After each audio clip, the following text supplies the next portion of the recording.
हाँ बाबा, ये आपका ही आशीर्वाद है बाबा, जो इतने वर्षों के बाद हमें पुत्र की प्राप्ति हुई है। अब आप ही इसका नामकरण कीजिए बाबा। हाँ हाँ बेटा, क्यों नहीं, आप अपने पुत्र को मुझे दीजिए। साधु जैसे ही उस बच्चे को अपनी गोद में लेता है तो देखता है उसके दाहिने हाथ पर एक नीले रंग का चिन्ह बना हुआ है जो राजयोग को दर्शाता है। साधु उस बच्चे के ऊपर उस चिन्ह को देखकर हैरान रह जाता है। क्या बात है बाबा, आप इतना परेशान क्यों लग रहे हैं? बेटा, मैं परेशान नहीं हूँ, मैं तो बहुत खुश हूँ। तुम्हारा यह बेटा बहुत ही तकदीरी है। तुम्हारे बेटे के किस्मत में राजयोग लिखा है। हाँ बाबा, मैं कुछ समझा नहीं, आप क्या कहना चाह रहे हैं बाबा? बेटा, तुम्हारा यह पुत्र राजा बनेगा। ये 14 वर्ष की आयु में ही इस राज्य की राजकुमारी से विवाह कर राजा बन जाएगा। साधु की यह बात सुनकर हरिया बहुत खुश हो जाता है। इसी प्रकार कुछ दिन गुजर जाते हैं।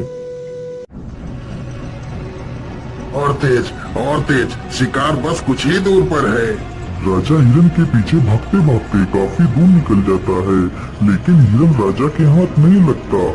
ओहो, सत्यानाश हो तेरा, भागते भागते इतनी दूर निकल आया, लेकिन हिरन तो हाथ लगा ही नहीं।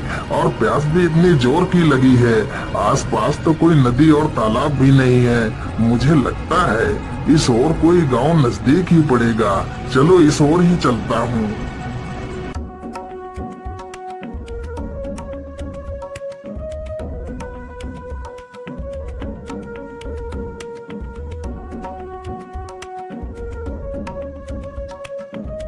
राजा चलते चलते उसी गांव में पहुंच जाता है जहां वह बच्चा पैदा हुआ था जिसका विवाह राजकुमारी से होना था। अरे बाबा, सुनिए जरा, मुझे बहुत जोर की प्यास लगी है। कृपा कर आप मुझे थोड़ा सा पानी पिला दीजिए। हाँ हाँ बेटा, क्यों नहीं, तुम यहीं रुको, मैं अभी तुम्हारे लिए पानी लेकर आता हूँ। वो बूढ़ा व्यक्ति अंदर जाता है और राजा को पानी का घड़ा लाकर दे देता है। फिर वह राजा पानी पी लेता है। अरे बाबा, ये इतने सारे लोग इकट्ठे होकर कहाँ जा रहे हैं? अरे बेटा, ये सारे लोग हरिया के घर जा रहे हैं। उसके घर एक बहुत ही तकदीरी पुत्र पैदा हुआ है। उसकी भविष्यवाणी साधु बाबा ने की है। लेकिन बाबा, उस साधु ने ऐसी क्या भविष्यवाणी की है जो ये सारे लोग उसके पुत्र को देखने के लिए जा रहे हैं? बेटा, साधु बाबा ने बताया था कि जब हरिया का बेटा 14 वर्ष का हो जाएगा तो उसका विवाह इस राज्य के राजा की पुत्री के साथ होगा और उसका पुत्र इस राज्य का राजा बनेगा। उस बूढ़े व्यक्ति की यह बात सुनकर राजा को बहुत गुस्सा आया कि आखिर एक किसान का बेटा उसकी पुत्री से विवाह कैसे कर सकता है। अरे नहीं नहीं, मैं ऐसा किसी भी हालत में नहीं होने दे सकता। मुझे कुछ ना कुछ तो करना ही होगा।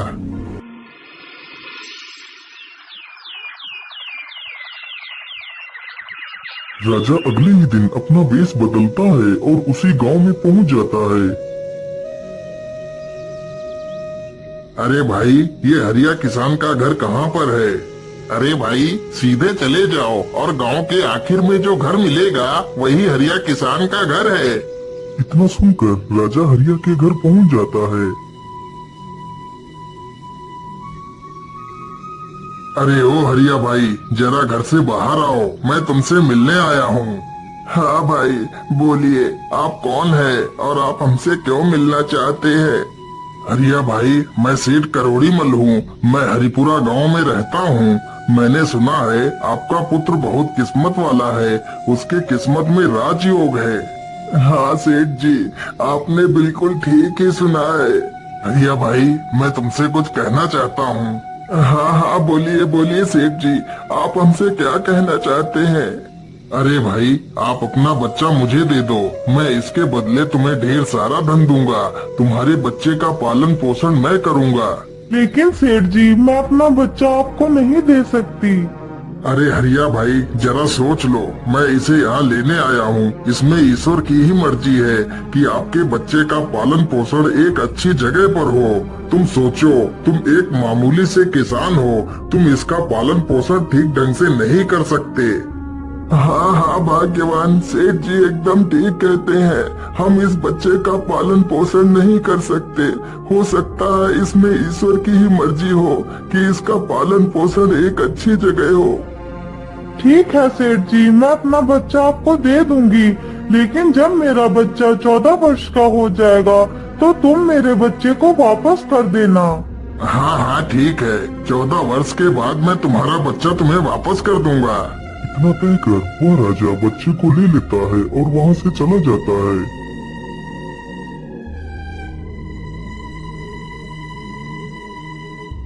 क्या करूं? इस मासूम को मारने के लिए तो मेरे हाथ उठ ही नहीं रहे हैं।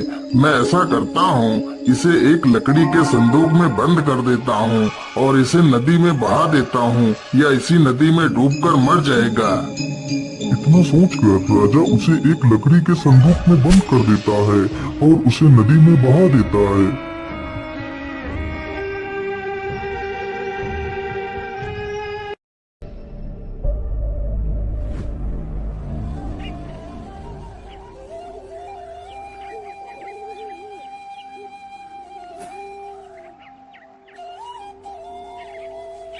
ओम सूर्य देवाय नमः। ओम सूर्य देवाय नमः। सेठ हीरालाल सूर्य को जल अर्पित कर रहा था, तभी वह संदूक बहता हुआ उसके पैरों के पास आ जाता है। अरे ये संदूक कैसा है? आखिर इस संदूक में क्या है? चलो इसे बाहर निकाल कर देखता हूँ।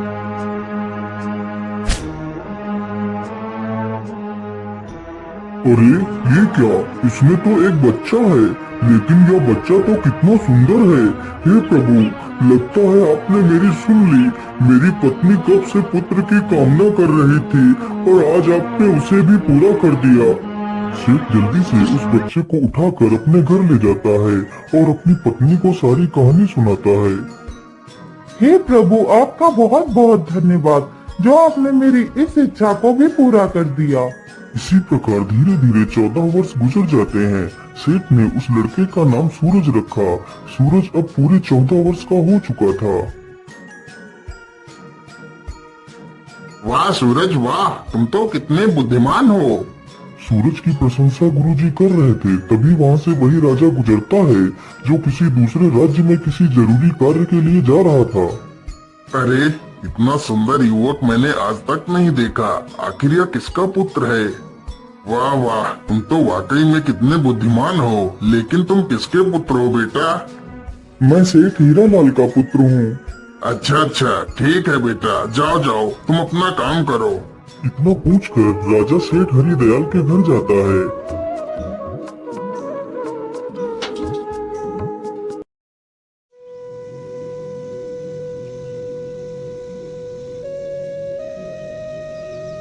सेठ जी, इतना सुंदर और बुद्धिमान बेटा आपको कैसे प्राप्त हुआ?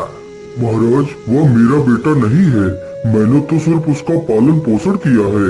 इसके आधार पर वह मेरा बेटा ही हुआ। लेकिन सेठ जी, यह लड़का आपको कहाँ से मिला? फिर सेठ राजा को सारी कहानी सुनाता है। ओहो, इसका मतलब यह वही लड़का है जिसे मैंने 14 वर्ष पहले एक नदी में बहा दिया था। राजा और सेठ आपस में बात कर ही रहे होते हैं कि तब तक वहाँ पर सूरज आ जाता है। सेठ जी, यदि आप बुरा ना माने तो मैं एक पत्र लिखकर अपनी महारानी को कुछ संदेश भेजना चाहता हूँ। यदि आपका बेटा सूरज उस पत्र को महारानी तक पहुँचा दे तो मैं आपको 100 सोने की मोहरें दूंगा। हाँ हाँ महाराज, क्यों नहीं, मैं आपका संदेश लेकर जरूर जाऊंगा। राजा ने चुपचाप एक संदेश लिखा और उस पर अपनी मोहर लगा दी। फिर सूरज को पकड़ा दिया। सूरज उस पत्र को लेकर वहाँ से निकल पड़ता है।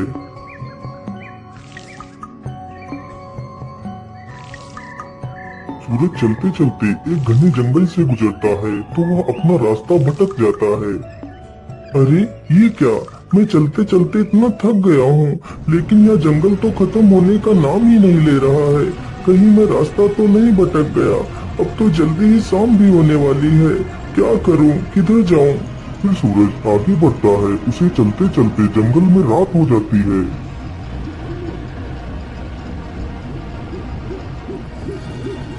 अरे उधर क्या है? मुझे लगता है या तो कोई झोपड़ी है। चलो मैं आज रात इसी झोपड़ी में बिता लेता हूँ। इतना सोचकर सूरज अपने घोड़े से नीचे उतरता है और झोपड़ी के अंदर चला जाता है।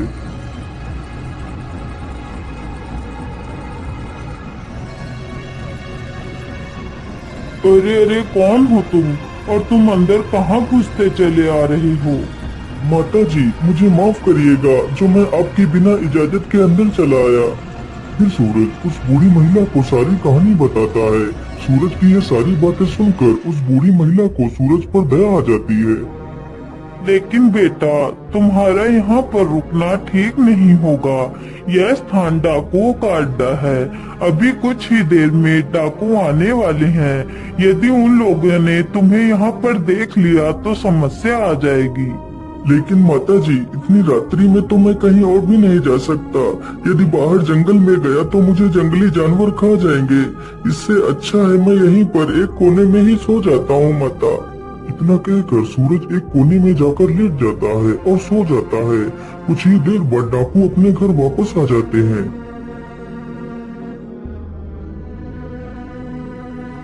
अरे यह कौन है जो इतना निडर होकर हमारे घर में सो रहा है? सरदार, यह सूरज है। बड़ा ही नेक दिल बच्चा है। फिर वह बूढ़ी महिला सारी कहानी उन डाकुओं को सुनाती है। उस डाकू ने जब यह बात सुनी तो उसे राजा की करतूतों पर संदेह हुआ। आखिर ऐसा क्या लिखा है इस संदेश में राजा ने? मुझे इस संदेश को खोलकर देखना ही होगा। वह डाकू जल्दी से उस संदेश को खोलकर देखता है।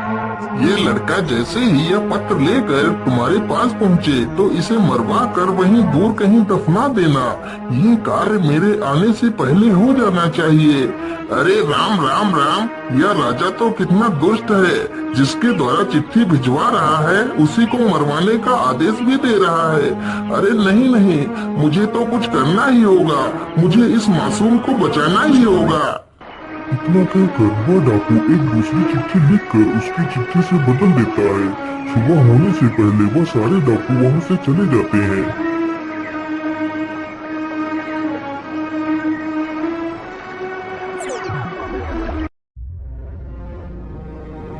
अच्छा माता जी, अब तो सुबह हो गई है। अब मैं चलता हूँ। यहाँ पर आश्रय देने के लिए आपका बहुत बहुत धन्यवाद। इतना कहकर सूरज वहाँ से निकल पड़ता है। सूरज कुछ ही देर में राजमहल में पहुँच जाता है और चिट्ठी महारानी को दे देता है। महारानी तुरंत ही उस चिट्ठी को पढ़ती है। यह लड़का बहुत ही ईमानदार और नेक दिल है। यह हमारी राजकुमारी के लायक है। इसलिए मैं चाहता हूँ हमारी राजकुमारी का विवाह इसी के साथ हो। इसलिए तुम हमारी पुत्री का विवाह इसी के साथ कर दो। यह विवाह मेरे वापस आने से पहले हो जाना चाहिए। आखिर महाराज ऐसे कैसे किसी के साथ हमारी राजकुमारी का विवाह कर सकते हैं?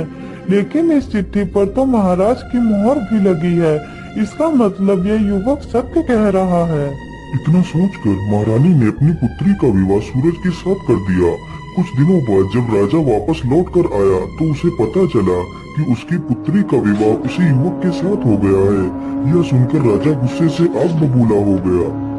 नहीं नहीं महारानी जी, ये तुमने क्या कर दिया? तुम जल्दी से जाओ और मुझे वह पत्र दिखाओ जो मैंने तुम्हें भेजा था। महारानी जल्दी से राजा को वो पत्र दिखाती है तो राजा पत्र में कुछ और ही लिखा पाता है। अरे सैनिकों, जल्दी से जाओ और सूरज को हमारे सामने पेश करो। सैनिक तुरंत जाते हैं और सूरज को लेकर आ जाते हैं। अरे युवक, तुमने छल करके मेरी पुत्री से विवाह तो कर लिया, लेकिन मैं तुम्हें अपना दामाद स्वीकार नहीं करता। लेकिन महाराज, मैंने तो आपके साथ कोई छल नहीं किया है। अरे मूर्ख, तू मेरे साथ भी छल करना चाहता है, लेकिन मैं तुझे अपना दामाद स्वीकार नहीं करता। हाँ, मैं तुझे एक शर्त पर ही अपना दामाद स्वीकार कर सकता हूँ। बोलिए महाराज, आपकी क्या शर्त है? अरे युवक, यदि तुम मुझे शैतान के 2 सोने के बाल लाकर दे दो तो मैं तुम्हें अपना दामाद स्वीकार कर तुम्हें अपना सारा राज्य सौंप दूंगा। यदि बाल लेकर नहीं आए तो मैं तुम्हें फांसी पर चढ़ा दूंगा। ठीक है महाराज, मैं अपनी पूरी कोशिश करूंगा। इतना कहकर सूरज एक घोड़े पर सवार होकर वहाँ से निकल पड़ता है।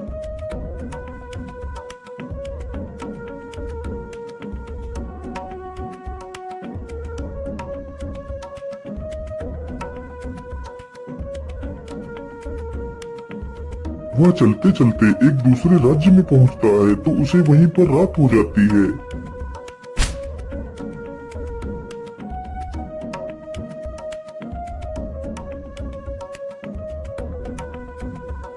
अरे सैनिक भाई, मैं एक परदेशी हूँ और आज रात मैं आपके यहाँ रुकना चाहता हूँ। सैनिक तुरंत ही सूरज को राजा के पास ले जाते हैं। लेकिन बेटा, तुम शैतान के बाल लेने के लिए तो निकल पड़े। क्या तुम्हें पता भी है वह शैतान कहाँ रहता है? महाराज, मैं सब कुछ जानता हूँ। अच्छा, यदि तुम सब कुछ जानते हो तो क्या तुम यह भी जानते हो कि हमारे राज्य का सबसे बड़ा कुआं सूख क्यों गया, जबकि उसमें सबसे मीठा पानी निकलता था? हाँ महाराज, मैं यह भी जानता हूँ कि आपका मीठे पानी का कुआं क्यों सूख गया है। तो फिर मुझे जल्दी से बताओ, वह कुआं क्यों सूख गया है? यदि तुमने मुझे उसके सूखने का कारण बता दिया तो मैं तुम्हें सोने चांदी से तौल दूंगा। लेकिन महाराज, मैं इसका जवाब आपको अभी नहीं दे सकता। मैं इसका जवाब वापस आकर दूंगा।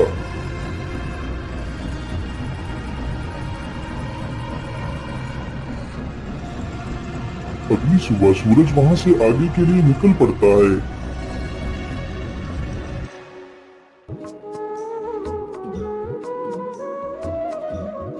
वह चलते चलते एक बड़ी सी नदी के पास पहुँचता है। ओहो, रास्ते में तो इतनी बड़ी नदी पड़ गई है, लेकिन मैं इसे पार कैसे करूं? तभी देखता है कि एक व्यक्ति नाव लेकर उसकी तरफ चला आ रहा है।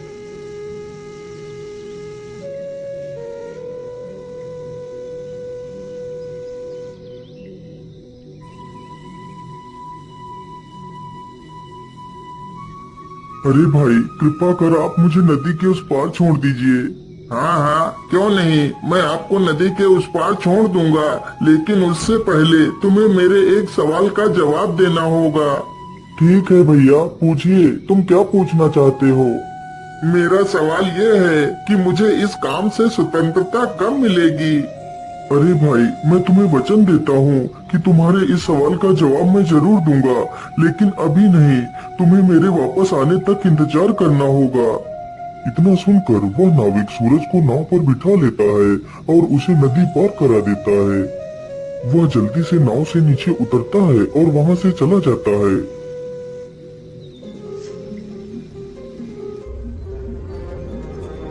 सूरज चलते चलते एक गुफा के पास पहुँचता है। मुझे लगता है यह वही गुफा है जिसमें वह राक्षस रहता है। चलो इसके अंदर चलता हूँ। इतना कहकर वह गुफा के अंदर घुस जाता है।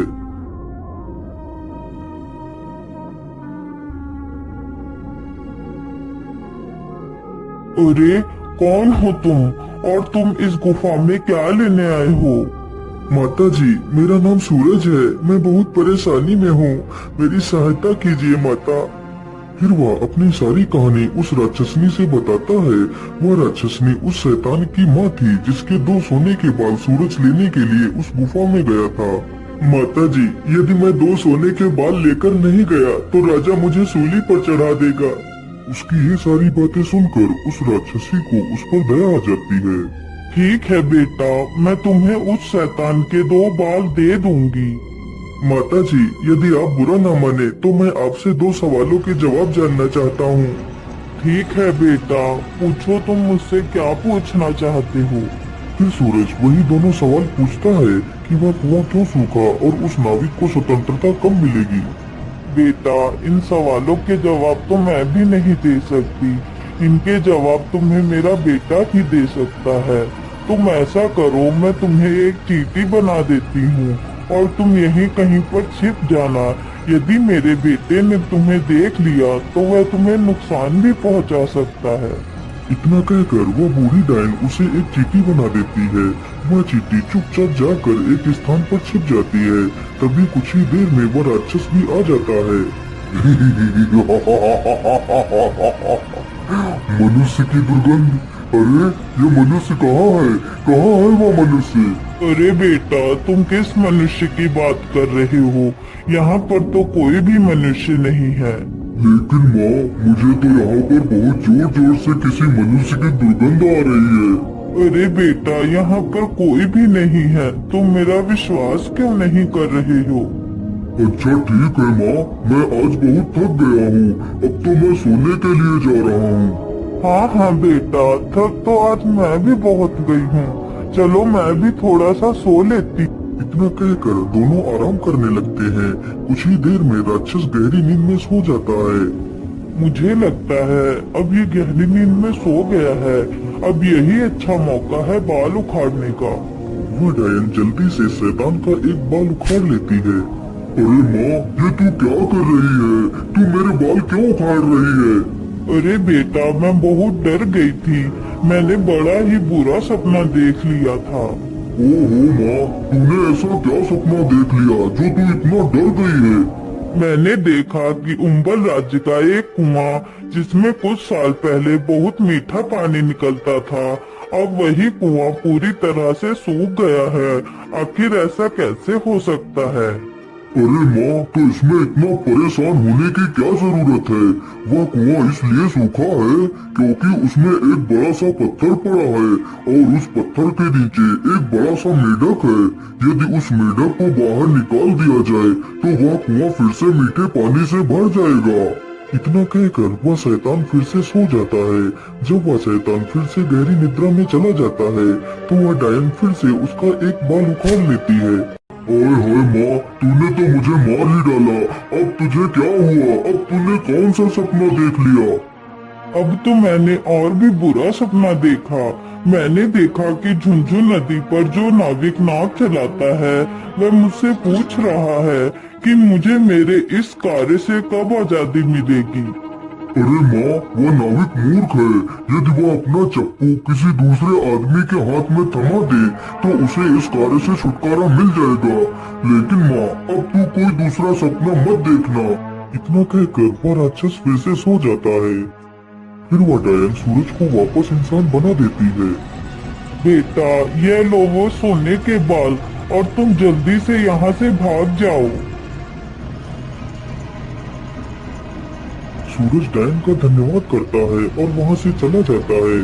फिर वह उसी नाविक के पास पहुँचता है तो नाविक उसे नदी पार करा देता है।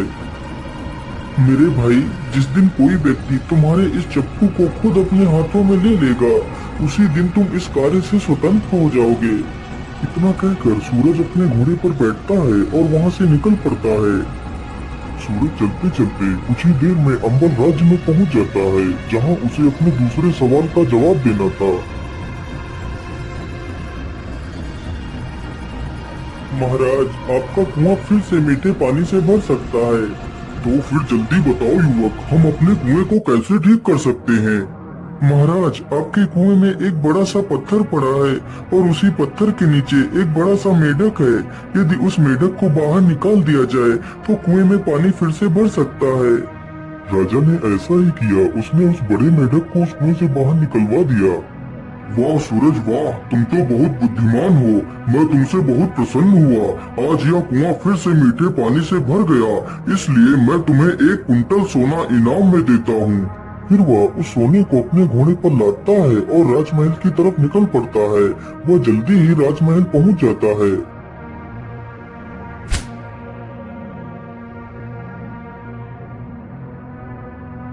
ये लीजिए महाराज, मैं आपके लिए शैतान के बाल लेकर आ गया हूँ। अच्छा ठीक है, लेकिन तुम इन दोनों थैलों में क्या लेकर आए हो? महाराज, इसके अंदर सोना है। सूरज जल्दी से उन दोनों थैलों को राजा के सामने ही खोल देता है। इतना सारा सोना देखकर राजा हैरान हो जाता है। अरे, इतना सारा सोना? लेकिन इतना सारा सोना तुम्हें कहाँ से मिला है? महाराज, मुझे यह सारा सोना झुंझुन नदी के उस पार पहाड़ियों से मिला है। वहाँ पर बहुत सारा सोना पड़ा है। मैं जितना भी सोना वहाँ से ला सकता था उतना ही लेकर आया हूँ। अच्छा, तो क्या मैं भी वहाँ से सोना ला सकता हूँ? हाँ महाराज, क्यों नहीं। जब आप झुंझुन नदी के पास पहुंच जाना तो तुम्हें एक नाविक मिलेगा। तुम उस नाविक का चप्पू खुद लेकर नाव चलाना और नदी के उस पार निकल जाना, तभी वह सोना तुम्हें दिखाई देगा। यदि तुमने नाव स्वयं नहीं चलाई तो वह सोना तुम्हें कभी नहीं मिलेगा। इतना सुनते ही राजा के मन में लालच आ जाता है और वह तुरंत ही झुंझुन नदी पर पहुँच जाता है। अरे ओ नाविक, जल्दी से इधर आ, मुझे नदी के उस पार जाना है। इतना सुनते ही नाविक जल्दी से नाव को नदी के किनारे पर लाता है। राजा तुरंत ही उसका चप्पू खुद उठाकर नाव चलाने लगता है। तभी वह नाविक उस नाव पर से गायब हो जाता है और राजा उसी नाव का नाविक बनकर रह जाता है। उधर सूरज ही उस राज्य का राजा बन जाता है। अरे हरिया भाई, अपना बेटा मिल गया। हमारे राज्य का राजा 14 वर्ष का लड़का बना है और उसका विवाह राजकुमारी से हुआ है। इसका मतलब वही तुम्हारा पुत्र है। इतना सुनते ही हरिया और उसकी पत्नी राजमहल पहुंच जाते हैं और अपनी सारी कहानी सूरज से बता देते हैं। हाँ सूरज बेटा, यही तुम्हारे असली माता पिता हैं। तू मुझे नदी में एक लकड़ी के संदूक में मिला था। इतना सुनकर सूरज अपने माता पिता को अपने गले से लगा लेता है और उस राज्य में ही राज करने लगता है।